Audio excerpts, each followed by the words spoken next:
Welcome back to CyHawkThoughts, presented by Caffeinated Thoughts. Steve Myers here, Chuck Utek, and man, the week that was. Oh, let me get this out of the way right now.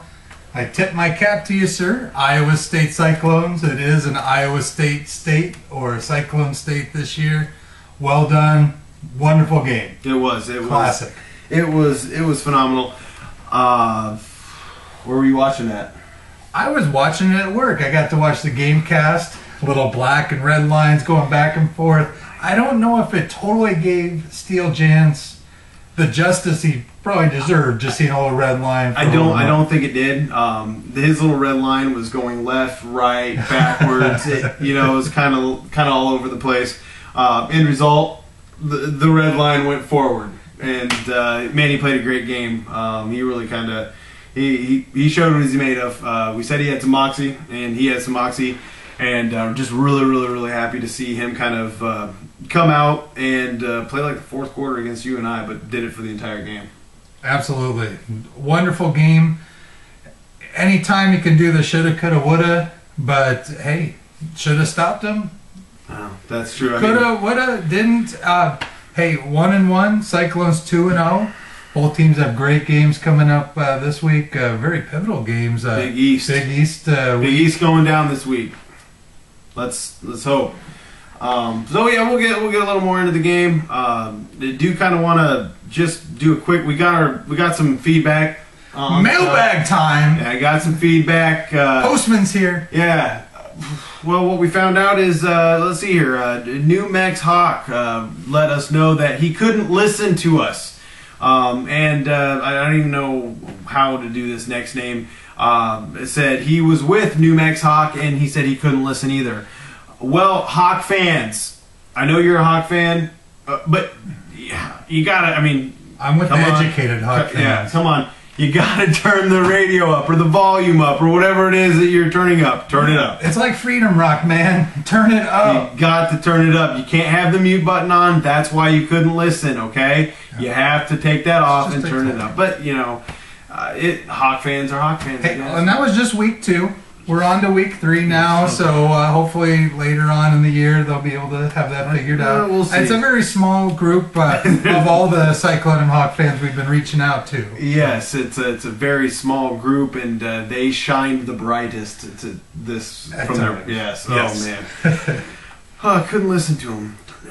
Turn up. All right. Enough with that.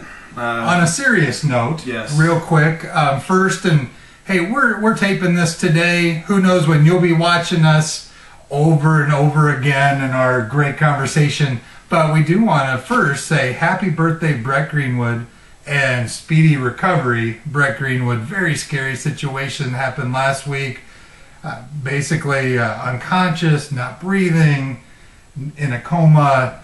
As of taping time today, it's still... in a coma, stable, critical but stable condition, and our thoughts. Yeah, and I know Cyclones are behind him as well. Thoughts and prayers are with you. Hawk fans, you've been behind us on some of ours, so Will Blaylock, Fred Hoiberg, Julius Meekleek all come to mind. I know there was others on both sides, but when something like this happens, the state of Iowa becomes a family. Yeah, life is life, and friendly rivalry, or even if some people take it a little too far. Hey, life is life, and this is a little bit different. Pretty serious situation. So, thoughts and prayers go out to you, and hopefully a speedy recovery. Absolutely. He was speedy on the field. Absolutely. Yeah, he was great to watch during his time with the Hawks. Now, on a lighter note and a happier note for Hawk fans, in a week that hasn't had a lot of good news, Hawk fans got some good news just a short time ago. They did. I would say about 30 minutes ago or so. All right. And Adam Woodbury, thank you very much, sir, for saying no thank you to Roy Williams. Gonna be a Hawkeye. Roy Williams! It's awesome. Something else that kind of brings State and Hawkeye fans together is not losing another one. If I had to live through one more, we might as well just go and I'd take him out. Yeah. I'd find an assassin. Yeah. Because this is ridiculous. It's an all-star roll call, so it is great to finally have somebody sticking in state for either team. It is wonderful. We're very thrilled. This year's still going to be an interesting year. I think probably a little stronger on the Iowa State side. I think we'll be pretty good. Yeah, I think so. Maybe. And next year after, I think this basketball will be a great rivalry again. Looking forward to that. Yeah, it'd be fun if Royce White does stay around another year. It'd be a fun little matchup to see Royce White go against Adam Woodbury. Absolutely. I buy tickets. Oh yeah, that'd be fun. You got a definite height advantage with Woodbury, but you got I think a size advantage with Royce. I think it's kind of the new came out at 270 at 6'8", 270 pounds. That's thick, and it's not fat. It's like you said, it's thick. I mean, just the guy's a beast. So he could play on our offensive line. There you go. I mean that's crazy. So yeah. Good week for the Hawks in basketball for sure. We got that going. Well, hey, Hawk fans, we don't want to go back. It's kind of funny. It's the game's over. They've lost. Tip my cap. I'm done regurgitating that one. But hey, this is what we get to do a show for. So let's go back and talk about Iowa State game a little bit before we go forward. I guess first off. We've touched on Steele. Jason, what other thoughts do you have? You were physically there. Yeah, well, and I kind of alluded to why we won, in my opinion, on my 5 reasons. It's a Cyclone State. I know Iowa fans didn't really have a whole bunch to say against it, except that the 5 points were valid, and I think those are the 5 reasons we won. Offensive line, defensive line, 180-degree turn. They didn't look anything like they did against you and I. Granted, we got some players back. Big shout out to KO, Kelechi Osemele. I didn't know if he was going to play after that first drive, and he came in and just gave it all he got the entire game. So shout out to you. Congratulations on beating the Hawkeyes, bud. Cyclone Nation appreciates it. Another factor is our linebackers. You always hear of A.J. Klein and Jake Knott. A.J. Klein had a great game, but Matt, and I'm going to screw up the name, and I apologize, Tuoafu. I couldn't say it even if I was his brother. That's even if it was my last name, I couldn't say that right. He came in, and man, every time Coker got through the line, there was Matt just waiting for him, and it was a thud. It was neither one of them ran over either one. I mean, it was just complete stop, it seemed like. So our linebackers did a good job of keeping Iowa in 3 and 4 yards per run rather than 6 or 7, and that put you guys into some third down positions that you maybe weren't used to or didn't want to be in. So absolutely. Let's see, what else did I have on there? We had our secondary holding Marvin McNutt. Now, Marvin McNutt is a great wide receiver. He's going to be playing on Sundays. I have no doubt about it. As I said in there, he's a guy that you practice for, and on Saturdays he still beats you. That's the kind of guy he is. Yeah. It didn't happen this time. No. We practiced, and apparently we did. I mean, our corners were great. Reeves, Johnson were great on him. So shout out to secondary. We're going to give a big shout out to the wide receivers. All of them came to play. Jance was on fire. Granted, wide receivers have to catch the ball. And he put the ball where they could catch it, and they caught it, which is really, really nice. Anywhere from, Darius Reynolds had 2 TDs. Darius Darks had 1, had the big block. Josh Lenz wasn't a huge factor, did have a TD, but he was a huge factor in the return game rather than the wide receiver game. But that played a huge part in field position, so good job out of you, Josh Lenz. Yeah, starting that tying drive to force overtime at about the 40, sure. It helps. That was big. It helps. So, and then game ball, helmet sticker, whatever you want to call it, Steel nerves. The guy just makes plays. We're sitting there, 3rd and 10. We get what everyone potentially thinks is a touchdown with a wide open receiver in the end zone. Now, some of the crowd saw the yellow come out, some of it didn't, so you had some groaning and some screaming, but there was a hold. And so there goes the TD. Now we're at 3rd and 20. It's the last drive to try to tie it to go into overtime. What does he do? He throws the ball on a rope for a 40-yard pass to Darius Reynolds. I mean, there's 2 guys coming at him, 2 cornerback or safety and a cornerback, put it right between them and into Darius's hands. Great catch by Darius, but that was play of the game in my opinion. Yeah, that'll do it. 3rd and 20. So, and then overtime was phenomenal. Great atmosphere. I don't think I've seen a better game at Jack Trice.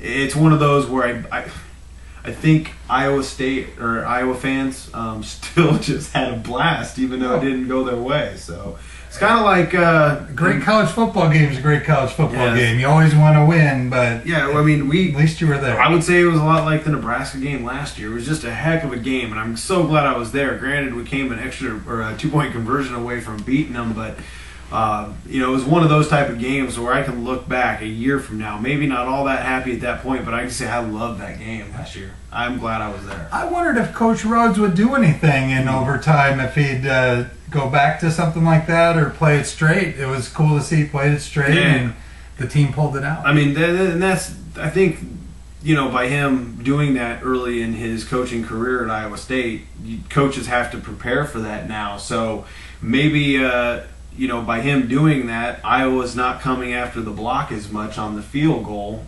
because of the possibility, or the extra point, I should say, because of the possibility of a 2-point conversion play. So, they couldn't just go out and try to block that kick, because obviously Iowa State has a history of kicking it low and getting it blocked. Yep. Yeah, I'm sure if they saw a certain look, they could certainly audible Yep, to exactly. that read. So, that's maybe a good thing that Rhodes did. So, I'm sorry you didn't have a whole bunch to go off of except for a computer screen. But what are your thoughts? You got my thoughts. I'm just getting my voice back now. So. Oh, I bet. No, and let's keep it short and sweet. The line got manhandled. Iowa Hawkeye defense is going to have to work on some things. They've got a couple weeks. They got Pittsburgh coming up.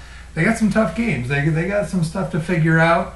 The special teams is a concern. Giving up field position, important drives starting at the 40-yard line. These aren't unfamiliar topics. Also, Kirk Ferentz's clock management, something that is talked about. This isn't the first time anyone's bringing it up. The one thing, and it was mentioned, Des Moines Register, I believe, and as well as I think Mark Morehouse has mentioned it, as well as other folks, but Iowa's tight ends are a little non-existent right now. 3 catches so far in 2 weeks. I think there's only 1 against Iowa State with a big catch by Fedorowicz, but that was it. Which is crazy, because if there's one thing that Iowa is known for besides its offensive line, it's his tight ends. Scott Chandler just had a great game in the NFL. You got Tony Moeaki, who unfortunately is out for the season. Dallas Clark. I mean, they just had a lot. Iowa and Miami and Florida have the most tight ends in the NFL right now, and I think it's still Iowa. Hopefully Iowa's on top. But regardless, nothing bails out a quarterback like a tight end. Yeah. And hey, if we're seeing some Vandenberg struggles, I think that's one thing you could point to right now, and hopefully that'll get covered in the next week or two, or at least going into the Big Ten season. That's very important for Iowa. But hey, again, good job, Iowa State. Big victory. It's going to make next year, how can the game be topped? But that rivalry is really simmering, and Coach Rhodes really got things going good up in Ames. And hey, let's talk about Iowa State. They play Friday, 7 o'clock. Short turnaround. Coming off an emotional 3 overtime game, have to get ready for not 1, not 2, but potentially 3 quarterbacks is the newest word on the street. So, yeah, we got to prepare for all 3 of them. The main quarterback has been used so far. Had a rough game against Vanderbilt. He's more of a Vandenberg type. Stay in the pocket. The other 2 are more dual threats, so we gotta be ready for both. Good news is we had Rennie from UNI and Vandenberg for Iowa, so we've had a good look. We had a good look. So other than that, it's just going to be Rhodes is going to get them prepared. They're going to have to remember that carry the emotion in the right way against UConn, because they're still going to come out there with some emotion, knowing that they just beat the Hawks in an overtime thriller. So, but I mean, I think UConn was really not too scared about this game, potentially. After the UNI win, I think they're a little more scared.